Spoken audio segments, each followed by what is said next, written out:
संघर्ष जितना बड़ा होगा, जीत उतनी ही शानदार होगी। धैर्य और मेहनत के साथ आगे बढ़ते रहिए, सफलता आपके कदम चूमेगी। नमस्कार, आप देख रहे हैं सुदर्शन न्यूज। मैं हूं आपके साथ शिवम दत्त मेहता। 9 बजने वाले हैं, समय हो चुका है आपके पसंदीदा सुपर प्राइम टाइम शो यानी जनमत का, एकमात्र ऐसा शो जहां आप हर खबर पर पोल के माध्यम से भाग लेते हैं। सोशल मीडिया प्लेटफॉर्म एक्स पर जाकर वहां आप वोट करते हैं, तो नतीजों के साथ आपके समक्ष हम पेश हो जाते हैं, हाजिर हो जाते हैं रोजाना रात को 9 बजे, और रिपीट टेलीकास्ट रात को 12 बजे भी देखना बिल्कुल मत भूलिएगा। और जनमत में आज विश्लेषण होगा कई मुद्दों का, नागपुर दंगे का, और करेंगे खुलासा जिहादी झुंड की साजिश का भी। देखिए, नागपुर हिंसा के बारे में तो बताएंगे, लेकिन नागपुर हिंसा का मास्टरमाइंड कौन है उसकी भी पड़ताल बेहद आवश्यक है। उसके बारे में आपको विस्तार से समझाएंगे। पहला मुद्दा, फ्लोर ग्राफिक्स हमारे जरूर देखा करिए, समझा करिए कि कार्यक्रम में आगे आपके लिए क्या क्या है, कंटेंट क्या है, वो जरूरी है। फिर आगे बढ़ेंगे, लालू यादव से पूछताछ। भाई, लैंड फॉर जॉब का मामला पीछा नहीं छोड़ रहा है तो नहीं छोड़ रहा है। उसके जो लालू यादव और उसके परिवार के पीछे पड़ा है, क्योंकि गलतियां की हैं, और जब गलती आप करते हैं तो आपको भुगतान करना पड़ता है। देखिए, भारतीय न्याय में अगर देरी भी होती है लेकिन इंसाफ जरूर होता है, ये इस बात का उदाहरण है। इसके बारे में फिर आगे बढ़ेंगे, ये मुद्दा आपको बताएंगे। और फिर खालिस्तानी आतंकी की धमकी। भाई, अब भिंडरावाले को आज के दौर में याद करने की आवश्यकता क्या है? युवाओं को बरगलाने की, भड़काने की आवश्यकता क्या है? युवाओं को गलत दिशा की ओर आगे बढ़ाने का मतलब क्या है, और कौन इनको बरगला रहा है, क्यों और किस ओर जा रहे हैं पंजाब के युवा? क्या वो जानते हैं, नहीं जानते हैं? तो आज हम उनके लिए विश्लेषण करेंगे और बताएंगे सिखों के गौरवशाली इतिहास के बारे में। वो याद करिए, भिंडरावाले के बारे में चर्चा करके व्यर्थ अपने समय को ना बर्बाद करिए, अपनी सोच को मत बर्बाद करिए। फिर आगे बढ़ेंगे, राम मंदिर और टैक्स। बात राम मंदिर की करते हैं, और लोग पूछते हैं कि भाई, पहले याद होगा आपको, भाई सुदर्शन न्यूज तो शुरू से मुहिम चलाता है कि भाई राम मंदिर बनना चाहिए, कई लड़ाइयां लड़ी, और हमारे कितने ही लोगों ने, सनातनियों ने अपने प्राणों की आहुति दी, कार सेवकों ने आहुति दी, तब जाके प्रभु श्री राम का, रामलला जी का जो मंदिर बनकर, भव्य मंदिर बनकर तैयार हुआ है। लोग कहते थे कि भाई ये बना लो, हॉस्पिटल बना लो, कॉलेज बना लो, वो बना लो, इससे कोई लाभ होने वाला है? तो राम मंदिर, जिसने सरकार से मात्र 1 रुपया लिया होगा चंदे के रूप में, उसने लगभग 400 करोड़ रुपए का टैक्स दिया है। जो पूछते हैं ना क्या लाभ होता है मंदिर से, तो टेंपल इकोनॉमी के बारे में किसी और एपिसोड में बताऊंगा, लेकिन राम मंदिर और टैक्स के बारे में भी आज आपको बताएंगे। सबसे पहले शुरुआत करते हैं नागपुर हिंसा की और उसके अपडेट की। नागपुर हिंसा पर महाराष्ट्र के सीएम देवेंद्र फडणवीस ने विधानसभा में कहा कि जलाई गई चादर पर कुरान की आयत नहीं थी। यह मुद्दा था शुरुआत करने का, कि भाई वो कह रहे थे कि भाई ये कुछ हमारे मजहब के साथ अपमान कर दिया है। आयत को लेकर अफवाह फैलाई गई। उन्होंने कहा कि पुलिस और मेरे बयान में फर्क नहीं है, जानबूझकर हिंसा फैलाई गई है। किसी भी दोषी को छोड़ा नहीं जाएगा। पुलिस पर हमला करने वाले बचेंगे नहीं, क्योंकि भाई पुलिस पर हमला किया है। और आप सोचिए, महिला पुलिसकर्मी तक इन्होंने, इन बदमाशों ने, इन कट्टरपंथियों ने, इन हुड़दंगियों ने, इन बदमाशों ने हमला किया है। कपड़े फाड़ने तक की खबर सामने आई है। जितना हो सकेगा मैं आपको बताने का प्रयास करूं, क्योंकि पारिवारिक एक टेलीविजन के सामने बैठने वाला एक शो है जनमत। देखिए, ये बात आगे बढ़ाता हूं सीएम की, जो कब्र में छिपे हैं तो कब्र से निकालेंगे, वहीं उनकी बात। वहीं नागपुर में औरंगजेब का पुतला जलाने पर 17 मार्च को हुई सांप्रदायिक हिंसा मामले में पुलिस ने बुधवार को मास्टरमाइंड जरूर होता है, फहीम शमीम खान को गिरफ्तार किया है। उसे 21 मार्च तक पुलिस कस्टडी में भेजा गया है। फहीम खान ने 500 से ज्यादा, सोचिए कितना बड़ा ये गैंगस्टर ही मानूंगा मैं, तो इसको आतंकवादी मानूंगा। 500 से ज्यादा दंगाइयों को इकट्ठा करने की जिस दंगाई में क्षमता है, वो एक आतंकवादी से कम नहीं। 500 से ज्यादा दंगाइयों को इकट्ठा किया, हिंसा को बढ़ावा दिया। दंगाइयों ने महिला पुलिसकर्मी के कपड़े उतारने और झड़प के दौरान उन्हें गलत तरीके से छूने की भी कोशिश की। तो ये जो बात करते हैं कि मजहब के लिए लड़ रहे हैं, ये कुछ नहीं कर रहे हैं। इन्होंने क्या किया, इसी एपिसोड से, इसी बात से साफ हो जाता है कि महिला पुलिसकर्मी के साथ इन्होंने क्या अभद्रता की है। इसकी लेकिन पड़ताल जरूर होगी, और सुदर्शन न्यूज तो छोड़ेगा नहीं। ये जानकारी, महिला जो पुलिसकर्मी के साथ हुआ, ये जानकारी गणेश पेठ पुलिस स्टेशन में दर्ज एफआईआर में सामने आई है। जिहादियों ने भालदरपुरा चौक के पास रात के अंधेरे का फायदा उठाते हुए महिला अधिकारी के साथ अश्लील हरकतें की। राष्ट्रीय स्वयंसेवक संघ के प्रमुख प्रवक्ता सुनील आम्बेकर जी ने हालिया हिंसा की निंदा करते हुए कहा कि किसी भी तरह की हिंसा समाज के लिए नुकसानदायक है। उन्होंने 17वीं सदी के मुगल बादशाह, जिसको बादशाह कहते हैं, हम तो चोर कहेंगे, औरंगजेब को अप्रासंगिक बताया। अब तक 50 लोगों को हिरासत में लिया गया। पुलिस ने कहा कि 17 मार्च को भड़की हिंसक झड़पों के बाद नागपुर में 10 पुलिस जो जिला क्षेत्रों में लगातार दूसरे दिन भी कर्फ्यू लागू रहा और 50 लोगों को हिरासत में लिया गया है। ये डिटेलिंग भी आपके सामने चला रहे हैं, बाकी चैनलों में नहीं मिली होगी। 19 आरोपियों को 21 मार्च तक पुलिस हिरासत में भेज दिया गया है। औरंगजेब की कब्र ना को देखिए, नो ड्रोन जोन घोषित। महाराष्ट्र के छत्रपति संभाजी नगर जिले के खुलताबाद में औरंगजेब की कब्र को हटाने की मांग के बीच प्रशासन ने मुगल शासक की कब्र को ड्रोन प्रतिबंधित क्षेत्र घोषित कर दिया है। अब सोशल मीडिया पर पुलिस इस मामले में आपत्तिजनक पोस्ट को ट्रैक करके उन्हें डिलीट भी करवा रही है। ये देखिए, रिस्पॉन्सिबल होना, किस हद तक होना, ये पुलिस का काम होता है कि भाई सोशल मीडिया पोस्ट को डिलीट करवाना पड़ रहा है। अब तक 500 से अधिक ऐसी ऑनलाइन पोस्ट को डिलीट किया जा चुका है जिसमें शक था, कुछ भी हो सकता था ऐसी पोस्ट से। शिवसेना यूबीटी बोली कि बीजेपी छत्रपति शिवाजी महाराज से ज्यादा औरंगजेब को महत्व दे रही है। औरंगजेब की कब्र को ध्वस्त करने की बढ़ती मांग के बीच शिवसेना यूबीटी ने बुधवार को बीजेपी पर हमला करते हुए दावा किया कि सत्तारूढ़ पार्टी मुगल सम्राट को छत्रपति शिवाजी महाराज से ज्यादा महत्वपूर्ण मानती है। उनका तर्क है भाई। साथ ही इसने कहा है कि भाई केंद्र को दंगों को रोकने और राज्य में कट्टरपंथियों के गुस्से को शांत करने के लिए छत्रपति संभाजी नगर में स्थित औरंगजेब की समाधि को संरक्षित स्मारक का दर्जा हटा देना चाहिए। समाजवादी पार्टी के सांसद राम गोपाल यादव बोले कि महाराष्ट्र के नागपुर में हिंसा भड़काने में शामिल आरोपियों के खिलाफ कड़ी कार्रवाई की जाए। शिवसेना यूबीटी नेता आदित्य ठाकरे ने कहा कि दुख की बात यह है कि कानून और व्यवस्था पुलिस के हाथ में नहीं है। गृह विभाग जो मुख्यमंत्री के पास है विफल रहा है। शिवसेना यूबीटी सांसद प्रियंका चतुर्वेदी ने कहा कि बीजेपी हिंसा भड़काने के लिए वीएचपी और बजरंग दल का इस्तेमाल करती है। सीएम के भड़काऊ भाषण पर कार्रवाई कब होगी, ये सवाल पूछ रही हैं। आरएसएस प्रचार प्रमुख बोले कि औरंगजेब की आज कोई वैल्यू नहीं। आरएसएस के अखिल भारतीय प्रचार प्रमुख सुनील आम्बेकर जी ने बुधवार को कहा कि हिंसा का कोई भी रूप समाज की भलाई के लिए हानिकारक है। आरएसएस चाहती नहीं कभी ऐसा कुछ हो। उन्होंने इस बात पर भी जोर दिया कि 17वीं सदी के औरंगजेब की आज के दौर में कोई वैल्यू नहीं है। मैं तो कहूंगा तब भी नहीं थी। आम्बेकर ने ये बातें बेंगलुरु में अब 21 से 23 मार्च को होने वाली आरएसएस की आगामी 3 दिवसीय बैठक से पहले आयोजित एक प्रेस कॉन्फ्रेंस में कही हैं। अब आपको बताते हैं कि नागपुर में हिंसा क्यों हुई थी। 17 मार्च को नागपुर में विश्व हिंदू परिषद ने प्रदर्शन किया था। प्रदर्शन के दौरान गोबर के कंडों से भरा एक हरे रंग का कपड़ा जलाया गया। वीएचपी के मुताबिक ये औरंगजेब की प्रतीकात्मक कब्र थी। अब इस घटना का वीडियो वायरल होने के बाद देर शाम 7:30 बजे नागपुर के महाल इलाके में हिंसा भड़क गई थी।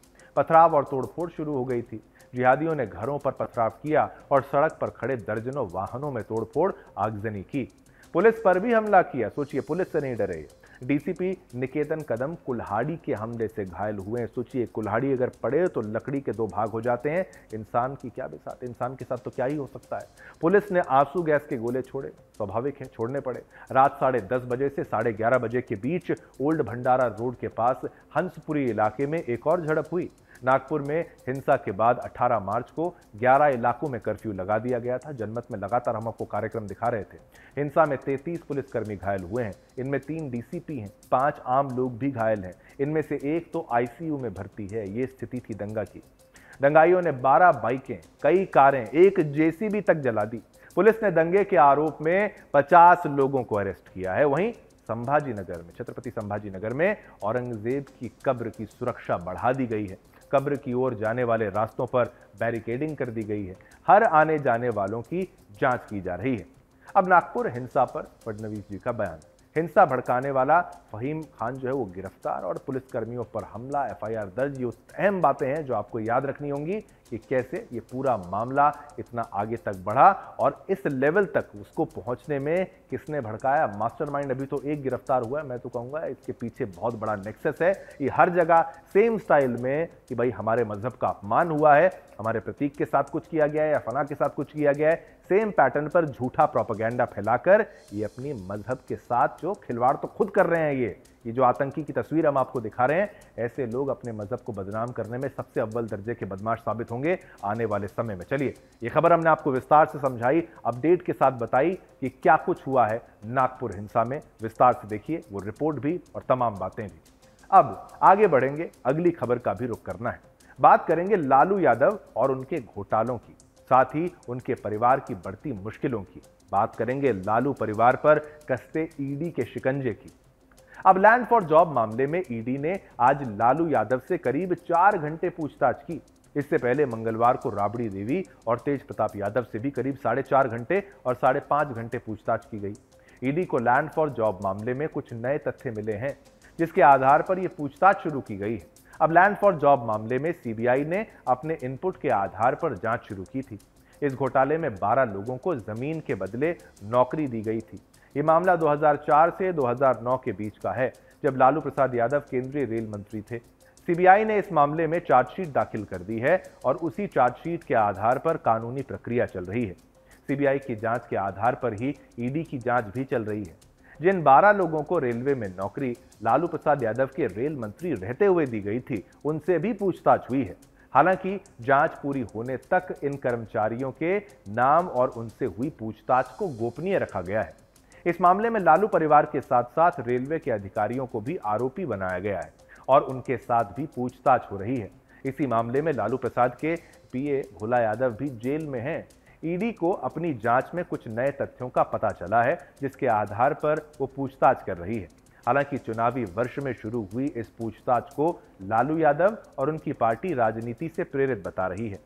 पूर्व मुख्यमंत्री और राजद नेता तेजस्वी यादव ने कहा, हमें जितना सताया जाएगा हम उतने ही मजबूत होकर बाहर निकलेंगे।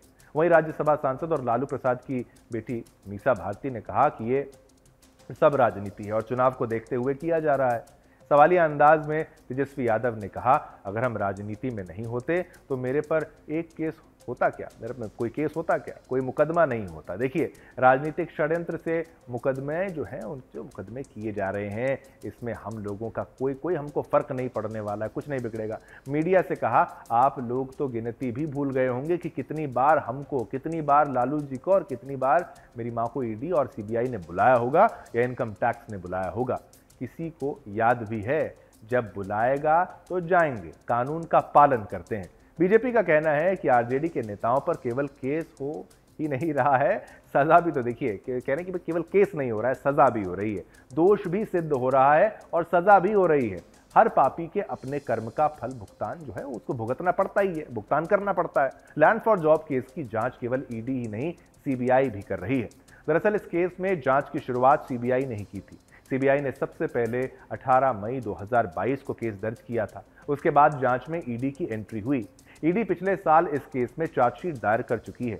ईडी के केस में लालू, राबड़ी और उनकी 2 बेटियों समेत कुल 11 आरोपी हैं, तो सीबीआई ने कुल 78 लोगों को आरोपी बनाया है।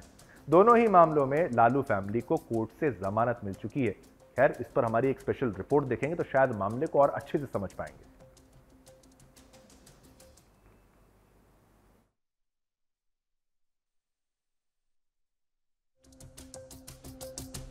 आरजेडी सुप्रीमो लालू यादव सालों पहले रचे नौकरी के बदले जमीन वाले जाल में अब खुद फंस गए हैं, जिसमें अब राबड़ी देवी और तेज प्रताप यादव के बाद आज आरजेडी सुप्रीमो लालू यादव से ईडी ने लगभग 4 घंटों की पूछताछ की।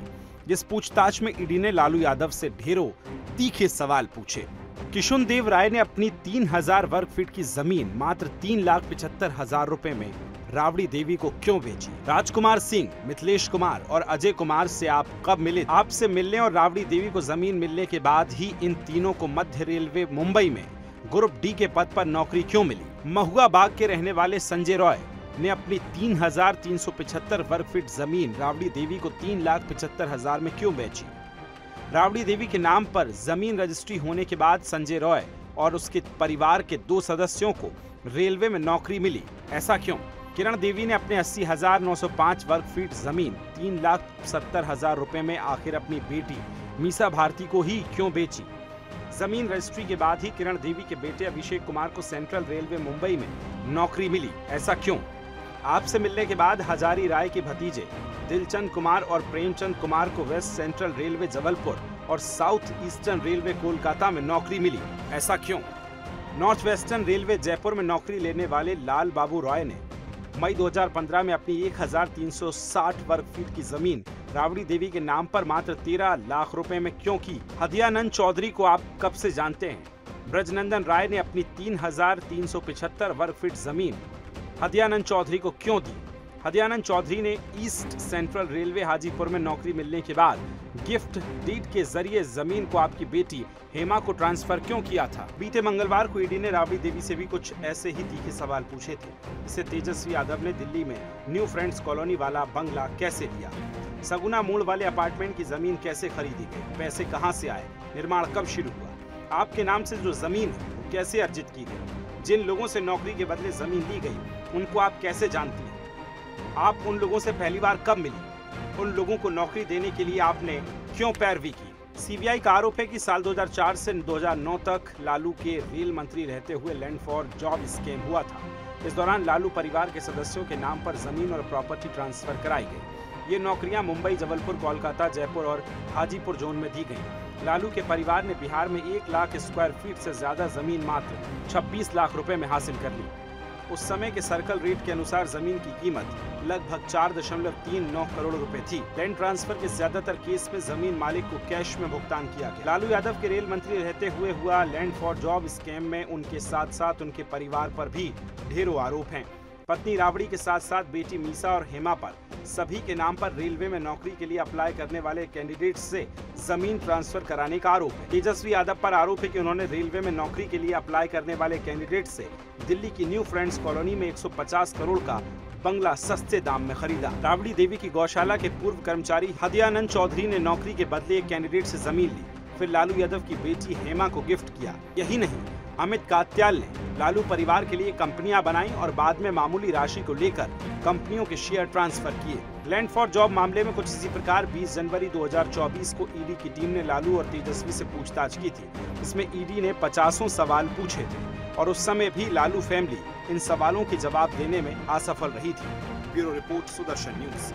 तो हम बात कर रहे थे लालू यादव की, उसके परिवार की और लैंड फॉर जॉब घोटाला मामले की। अब ग्राफिक्स सबको दिखाते हैं, थोड़ी रिवीजन बहुत जरूरी होती है। लोग भूल जाते हैं कि घोटाला पुराना है तो बड़ा कितना है, तो बड़ा बताते हैं कितना है।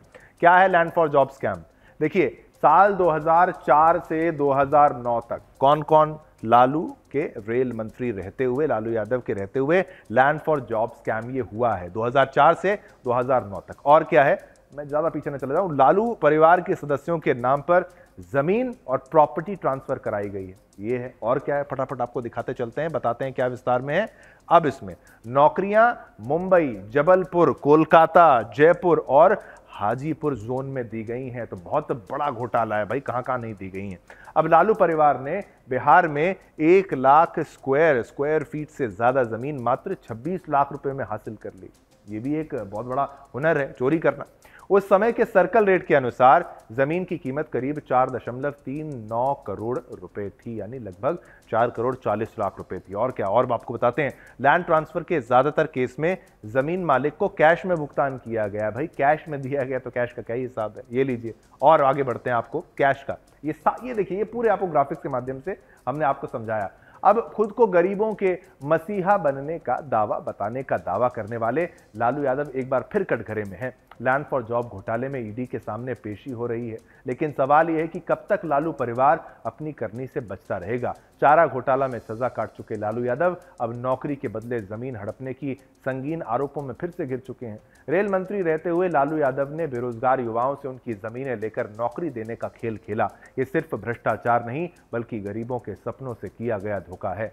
600 करोड़ रुपए की मनी लॉन्ड्रिंग के आरोप, परिवार के नाम पर जमीनें लिखवाने की साजिश और रेलवे में मनमाने तरीके से भर्तियां कराना, क्या यही है समाजवाद? ये तरीका है? राबड़ी देवी, तेजस्वी यादव, मीसा भारती, पूरा परिवार घोटाले में लिप्त है। कभी चारा घोटाला, कभी मिट्टी घोटाला और अब लैंड फॉर जॉब घोटाला फिर से सामने। आखिर कब तक ये भ्रष्टाचार चलता रहेगा? आज जब ईडी लालू यादव से पूछताछ कर रही थी तो आरजेडी समर्थक इसे राजनीति बता रहे थे, लेकिन सच ये है कि लालू यादव और उनका परिवार जनता की मेहनत की कमाई को हड़पने की साजिश का पर्दाफाश हो चुका है। बिहार की जनता को अब सोचना होगा कि क्या ऐसे नेता को फिर से सत्ता में बिठाना सही होगा, या सोचना भी सही होगा जो गरीबों का हक छीनकर अपनी संपत्ति बढ़ाने में हमेशा से लगा रहा। और संगीन आरोप है, और मैं तो कहूंगा पूरे बिहार को क्या पीछे नहीं धकेल दिया गया इन्हीं भ्रष्टाचार के चलते।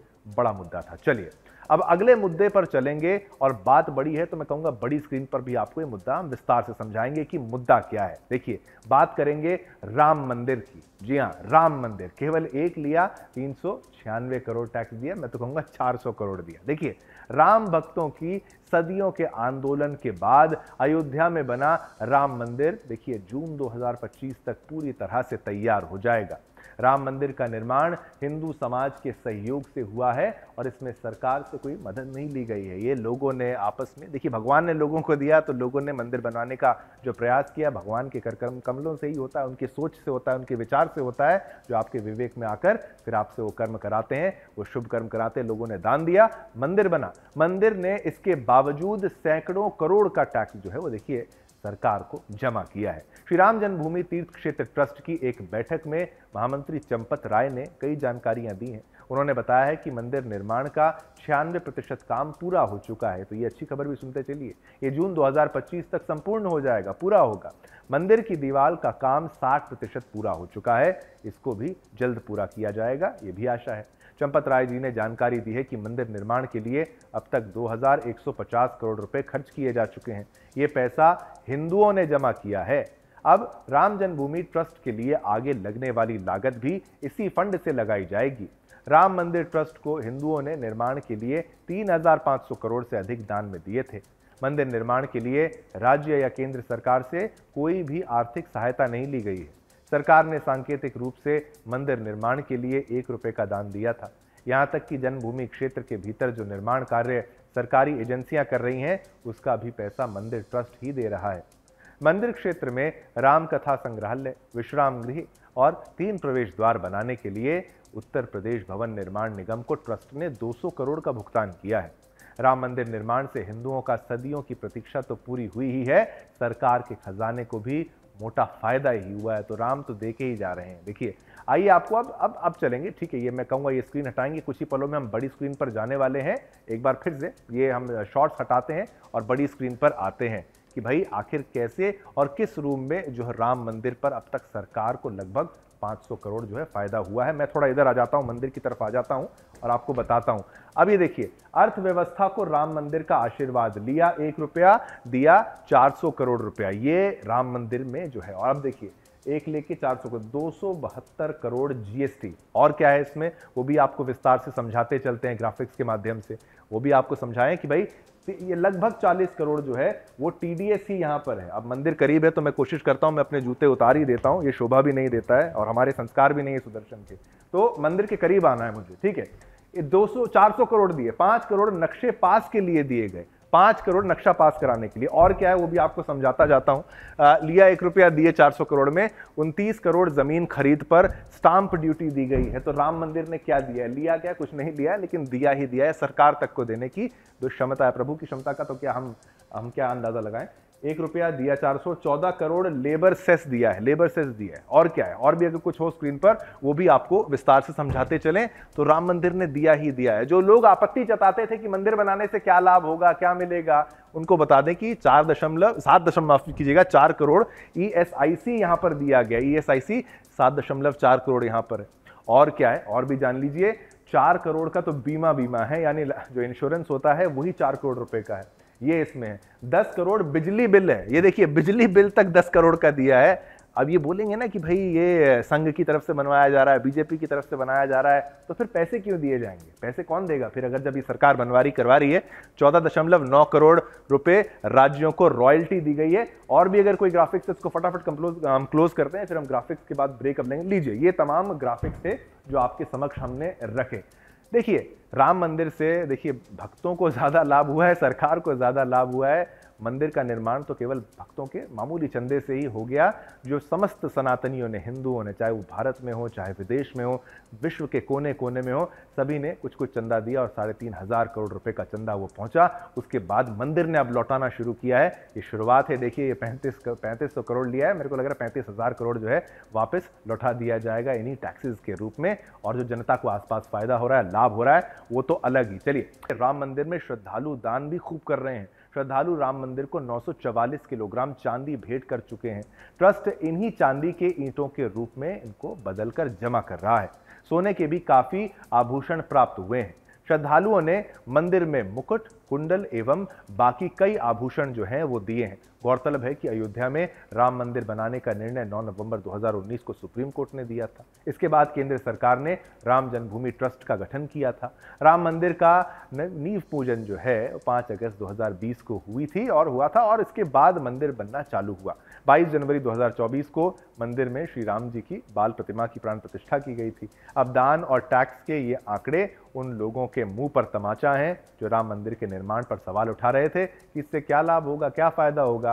बल्कि हमारा सवाल है कि आखिर मस्जिदों से कितना टैक्स सरकार को जा रहा है। इसका आप देखिए, इसका सीधा जवाब है जीरो, यानी नील बटा सन्नाटा, शून्य। कुछ नहीं मिलता, बाकियों से कुछ भी नहीं मिलता है।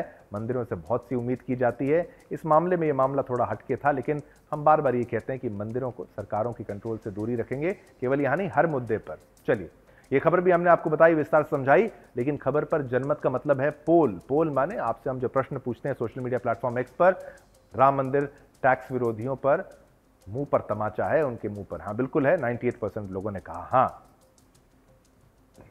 हिमाचल की जिस बस पर नहीं होगा भिंडरावाले का पोस्टर, उसे पंजाब में घुसने नहीं देंगे। ये हम नहीं कह रहे हैं, बल्कि ये भिंडरावाले दल खालसा की धमकी है। इतना ही नहीं, कुल्लू में झंडा विवाद के बाद बसों पर जबरन लगाए जा रहे हैं भिंडरावाले के पोस्टर। इससे यह साफ है कि भिंडरावाले के समर्थक हिमाचल प्रदेश में गुंडागर्दी पर उतर आए हैं। वो भिंडरावाले के झंडे लगाकर घूमने पर अड़े हुए हैं। उनको रोकने का प्रयास करने वाले हिमाचल के लोगों के साथ हाथापाई की गई और उन्हें धमकाया गया है। अब तक की हिमाचल प्रदेश से पंजाब जाने वाली बसों को रोककर उन पर जबरदस्ती भिंडरावाले के पोस्टर लगाए जा रहे हैं। ये पूरा विवाद होली यानी 14 मार्च 2025 के दौरान चालू हुआ। होली के साथ ही होला मोहल्ला त्योहार होता है। इस त्योहार के दौरान बड़ी संख्या में पंजाब के लोग हिमाचल प्रदेश के कुल्लू जिला में स्थित मणिकर्ण गुरुद्वारे में दर्शन के लिए आते हैं। बीते कुछ वर्षों से यहां बड़ी संख्या में युवा भी आ रहे हैं। ये युवा पंजाब के अलग अलग हिस्सों से बाइक से हिमाचल प्रदेश आते हैं। बीते कुछ वर्षों में इस यात्रा के दौरान ऐसी खबरें आई हैं, ऐसी शिकायतें आई कि कुछ लोग हुड़दंगबाजी भी करते हैं। इस बार भी ये विवाद इन्हीं बाइक से आने वाले युवाओं से चालू हुआ। मणिकर्ण पुलिस ने बताया कि 15 मार्च 2025 को मनाली के छियाल इलाके में पंजाब से 2 युवक बाइक पर आए। पुलिस ने बताया कि उनकी बाइक पर भिंडरावाले का झंडा लगा हुआ था, जिसे उतारने को लेकर एक स्थानीय व्यक्ति सुभाष ठाकुर ने कहा। इस पर विवाद हो गया। पंजाब से आए युवकों ने झंडा उतारने से मना कर दिया और सुभाष ठाकुर को जान से मारने की धमकी तक दे डाली। दूसरी भी एक और घटना जो है वो इसी तरह हुई है, जिसमें स्थानीय लोगों को धमकाया गया है। कई ऐसे वीडियो भी सामने आए हैं जिसमें युवक भिंडरावाले का झंडा उतारने को कह रहे पुलिस वालों के साथ उलझ रहे हैं। इसी तरह की वीडियो वायरल हो रही हैं। इनमें खालिस्तानी समर्थकों को लड़ाई करते हुए देखा जा सकता है। इसमें वो लगातार झंडा देने को कहते हैं। एक स्थानीय व्यक्ति आरोप लगाता है कि ये लोग तलवारों से भी हमला करते हैं।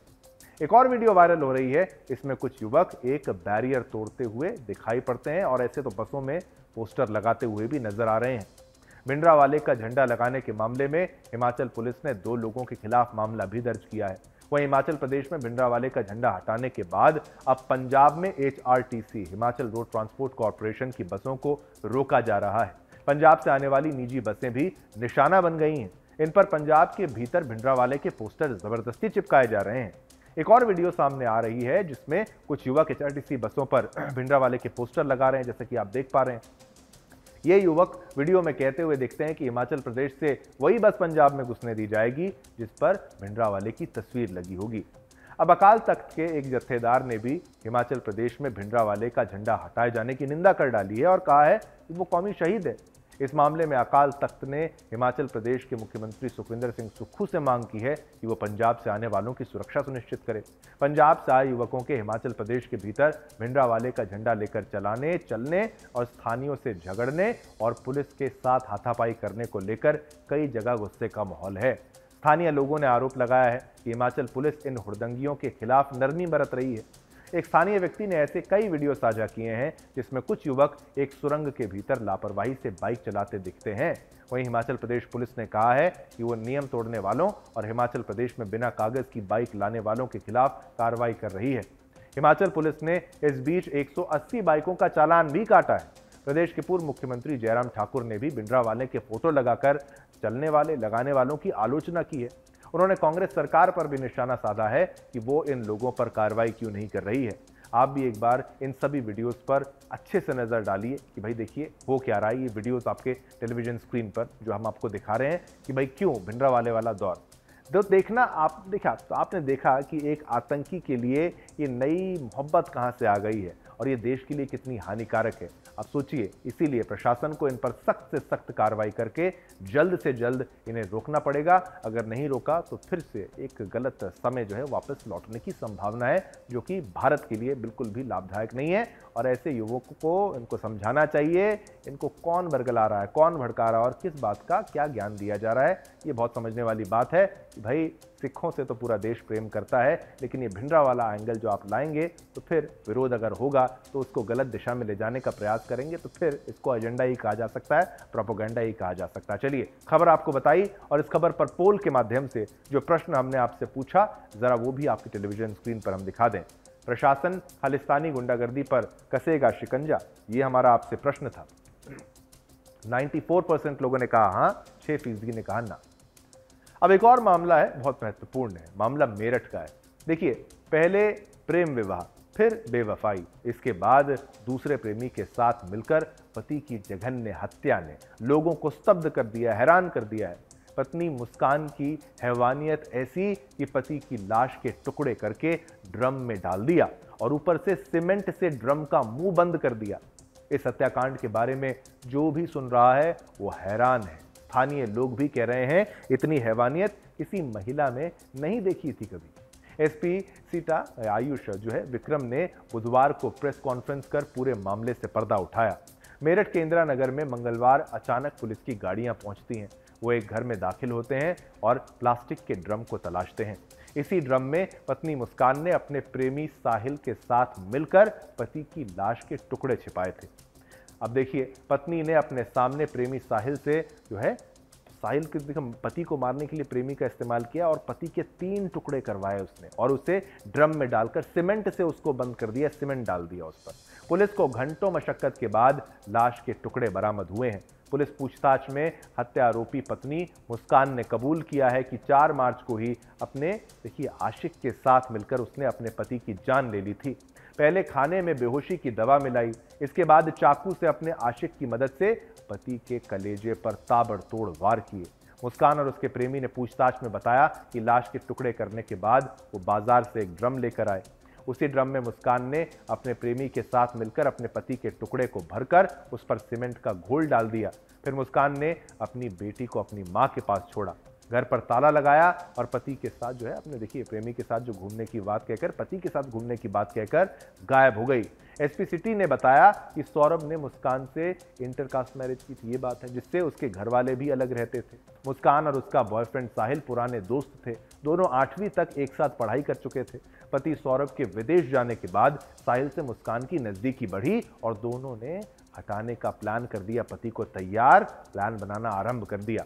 25 फरवरी को भी हत्या की कोशिश की गई थी, ये भी बात सामने आ रही है। एसपी सिटी ने बताया कि सौरभ पहले मर्चेंट नेवी में नौकरी करता था, बाद में मर्चेंट नेवी से नौकरी छोड़कर वो लंदन की एक बेकरी में काम कर रहा था। सोचिए, लंदन में काम कर रहा था जहां वो प्रति माह 1 लाख रुपए से ज्यादा कमाता था।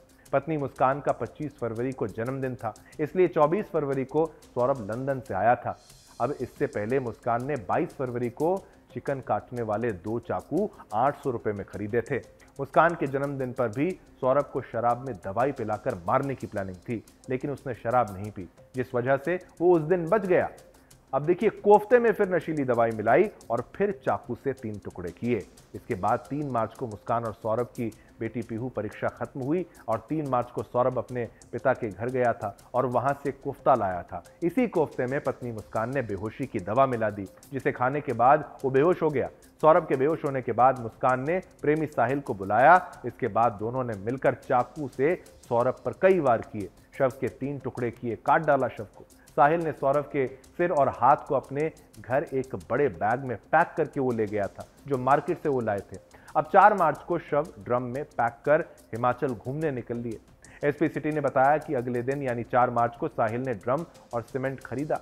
इसके बाद सौरभ के शव के टुकड़ों को दोबारा से मुस्कान के घर लाया, जहां पर ड्रम में डालकर सीमेंट को पानी में मिलाकर भर दिया। इसके बाद मुस्कान और साहिल हिमाचल के शिमला चले गए, उसके बाद गए मनाली और वहां से गए कसौली। ये घूम रहे थे हत्या करके। सोचिए ये पागल हैं क्या हैं, ये क्रिमिनल्स कैसे साइकोलॉजिकली क्रिमिनल्स हैं।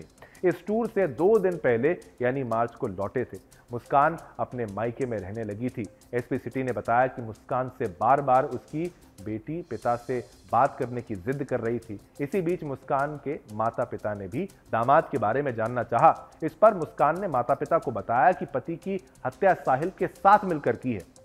अब एसपी सिटी ने बताया कि चाकू भी मिल चुका है। तहकीकात की जा रही है कि दोनों स्नैपचैट इस्तेमाल करते थे। साहिल ने बीकॉम किया है। पुलिस अभी इनसे और पूछताछ करेगी। अब देखिए, प्रेमी के साथ शादी कर मनाया हनीमून। मुस्कान ने अपने घर और ससुराल के लोगों से कहा था कि वो पति के साथ हिमाचल घूमने जा रही है। परिवार वालों को इस बात की कोई भनक नहीं लगी कि मुस्कान ने सौरभ की हत्या कर दी है और प्रेमी के साथ मनाली जा रही है। हत्या के बाद मुस्कान और उसके प्रेमी साहिल ने मनाली में कई दिन गुजारे, वहीं मंदिर में शादी की और हनीमून मनाया। होटल के कमरे की तस्वीरें भी सोशल मीडिया पर डालती रही। वो सौरभ का फोन साथ ले गई थी और उसके व्हाट्सएप नंबर से कभी कभी जवाब भी देती थी ताकि किसी को कोई शक ना हो। इतने ये स्मार्ट बन रहे थे। अब भाई मिलने पहुंचा तब ये हत्या का जो राज है वो खुला कैसे, वो आपको बताता हूं। इस बीच सौरभ का भाई उससे मिलने के लिए इंदिरा नगर पहुंचा, जहां दोनों किराए के मकान में रहते थे। जब भाई वहां पहुंचा तो कोई नहीं मिला। वो आसपास के लोगों से पता करने लगा तो एक के बाद एक रहस्य से पर्दा उठना शुरू हुआ। कुछ समय बाद मुस्कान अपने प्रेमी साहिल के साथ घर पहुंची तो सौरभ के भाई का शक पक्का हो गया। सौरभ के भाई को घर में ड्रम देखकर कुछ संदेह हुआ। उसने अपनी भाभी और उसके प्रेमी से कई सवाल किए जिनका कोई जवाब दोनों के पास नहीं था। जवाब कैसे देते। अब मुस्कान ने मां को बताई थी पति के कत्ल की बात। अब पूछताछ में यह बात भी उजागर हुई है कि मुस्कान अपने पति के अकाउंट से 6 लाख रुपए निकालने के लिए उतावली थी। उसने अपनी मां से जानकारी मांगी कि उसे सौरभ के अकाउंट से पैसे लेने हैं तो क्या करे। उसकी मां ने जब पति के बारे में पूछा तो मुस्कान ने बता दिया कि वो सौरभ को मार चुकी है। उसने ये भी बता दिया कि उसने अपने पति को अपने प्रेमी के साथ मारकर, देखिए मिलकर मारकर, एक ड्रम में डालकर ठिकाने लगा दिया है। मां तो देखिए मानो उसको सांप सूंघ गया और उसने पुलिस को फोन करके सारी बात बता दी। तो यहां पर मां ने अच्छा काम किया। अब पुलिस जो है तत्काल मौके पर पहुंची और जब मुस्कान से पूछताछ की तो पहले तो वो घबराई, इसके बाद वो लगातार झूठ बोलती गई। जब पुलिस ने साहिल और मुस्कान से अलग अलग पूछताछ की तो दोनों ने अलग अलग कहानियां बताई, जिससे दोनों फंस गए। सख्ती से हुई पूछताछ के बाद उन्होंने जब पुलिस को हत्या की पूरी बात बताई तो पुलिस भी सुनकर हैरान हो गई। पुलिस के भी होश उड़ गए। मौके पर बंद पड़े ड्रम को खोलने के लिए घंटों मशक्कत करनी पड़ी। पुलिस ने ड्रम को कब्जे में लेकर पोस्टमार्टम हाउस भिजवाया, जहां उसे काटकर शव को बाहर निकाला गया। पुलिस ने सौरभ के परिजनों की तहरीर पर मुकदमा दर्ज कर लिया। दोनों को गिरफ्तार कर लिया गया है। अब देखिए 2016 में सौरभ और मुस्कान ने लव मैरिज की थी। सोचिए, जानकारी के मुताबिक साल 2015 में सौरभ और मुस्कान की पहली मुलाकात हुई। इसके बाद दोनों में नजदीकियां बढ़ने लगी, फिर प्यार हो गया। देखिए प्यार हो जाता है बहुत जल्दी इनको, और 2016 में दोनों ने लव मैरिज कर ली। मुस्कान और सौरभ की एक बेटी भी है जिसका जन्मदिन 25 फरवरी को था। बेटी के जन्मदिन के लिए ही सौरभ लंदन से वापस आया था। वो लंदन में मर्चेंट नेवी ऑफिसर के पद पर तैनात था। जानकारी के मुताबिक दोनों की शादी के बाद 2019 में मुस्कान मेरठ के ही रहने वाले साहिल के संपर्क में आई। इसके बाद से ही उसका सौरभ के प्रति रवैया बदलने लगा। वो ज्यादा से ज्यादा वक्त साहिल के साथ गुजारने लगी। पति जो है वो लंदन में नौकरी करता रहा, इसीलिए मुस्कान और साहिल को कोई डर नहीं था, काफी वक्त था। अंत में दोनों ने हत्या की साजिश रची और इस जघन्य हत्याकांड को अंजाम दिया है। अब पुलिस से पूछताछ में साहिल ने कबूल किया है कि उसने शहर के कबाड़ी बाजार से प्लास्टिक का ड्रम खरीदा, बाद में मेरठ शहर के झंडा चौक से एक सीमेंट की बोरी खरीदी। ड्रम को पहले घर में रख दिया। हत्या करने के बाद सीमेंट का बैग साहिल स्कूटी पर लाया था। मुस्कान और साहिल ने पुलिस को यह भी बताया कि वो दोनों नशे के आदी हैं। जिस दिन सौरभ की हत्या की उस दिन भी उन्होंने नशा किया था। अब सौरभ के परिजनों ने भी कभी नहीं सोचा था कि ऐसा होगा। बेटे की मौत की खबर से दुखी सौरभ के पिता देखिए मुन्ना लाल और सौरभ की मां रेनू के आंसू नहीं थम रहे। उन्होंने कभी सपने में नहीं सोचा था कि बेटे की ऐसी हालत होगी, ऐसी मौत होगी।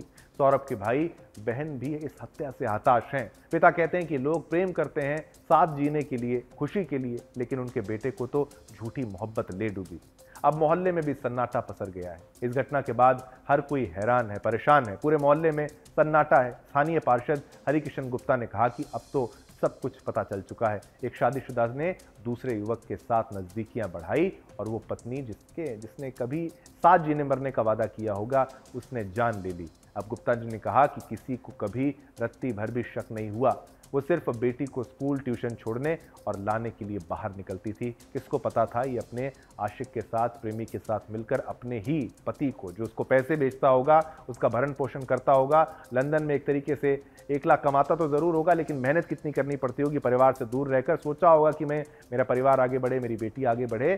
तो ये क्या किया उसकी पत्नी ने, ये अब आपके सामने। इससे जघन्य कोई अपराध हो नहीं सकता। ये विश्वासघात से भी बढ़कर है। हत्या तो हुई, लेकिन ये धोखा इतिहास में दर्ज हो गया है। चलिए, ये खबर भी आपको बताई, साथ ही साथ इस खबर पर पोल के माध्यम से जो प्रश्न पूछा है, आज के दौर में प्यार व्यार कुछ नहीं है। देखिए, यही तो प्रश्न है। बिल्कुल 93% लोगों ने कहा हाँ, ये कुछ भी नहीं होता।